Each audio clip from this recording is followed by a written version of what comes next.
Selamat pagi Bapak Ibu semua. Bittersweet Life hari ini bicara tentang keep walking. Walking atau tetaplah berjalan. Ada satu cerita yang menarik di tahun 1911, yaitu tentang perlombaan menuju Kutub Selatan. Ada dua negara yang diwakili dua pelayar mereka. Negara Inggris diwakili Robert Scott dengan 17 krunya, sedangkan Norwegia diwakili oleh Roald Amundsen dengan 5 orang krunya. Mereka berlomba menuju titik 90 lintang selatan, di mana mereka menujunya melalui dua tempat yang berbeda. Mereka berjalan bersama di waktu yang bersamaan. Semua orang pada waktu itu berani menebak bahwa Robert Scott dari Inggris akan memenangkan, karena mereka memiliki segala-galanya. Mereka memiliki pengalaman untuk menuju ketika mereka berhasil mencapai kutub utara.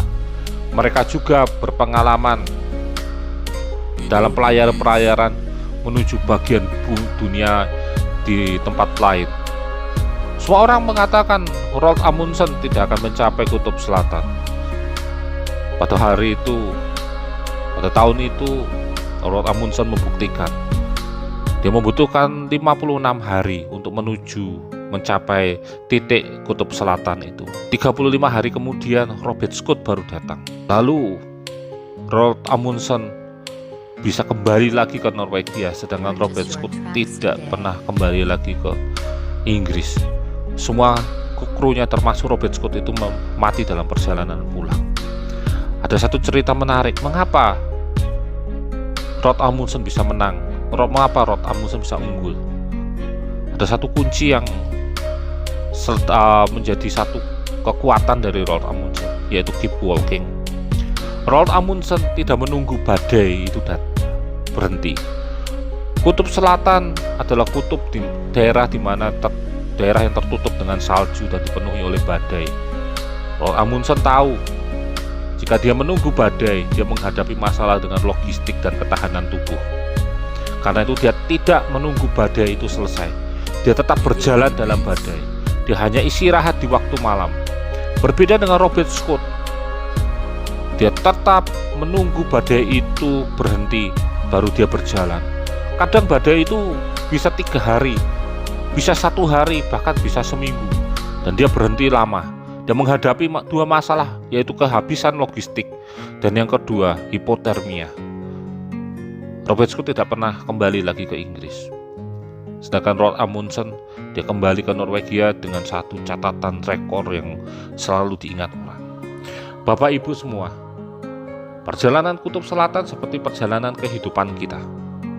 Dalam usaha kita, atau mungkin kita dalam waktu kita sekolah saat ini. Ketika kita memutuskan sesuatu dalam kehidupan kita, contohnya kita akan menikah, kita sudah tahu konsekuensi dari pernikahan bukan hanya sesuatu yang enak saja, bukan bicara tentang seksual saja, tapi konsekuensi dari pernikahan itu adalah kita akan menghadapi satu perbedaan, kita akan menghadapi satu masalah yang berbeda dari sebelum kita menikah. Demikian juga ketika kita memutuskan untuk memiliki usaha sendiri, memulai usaha, itu bukan berarti kita tidak menghadapi masalah, tapi disitulah kita akan memulai satu usaha yang menghadapi satu masalah yang baru. Dalam Mazmur 23 ayat yang 4 berkata, sekalipun aku berjalan dalam lembah kekelaman, aku tidak takut bahaya.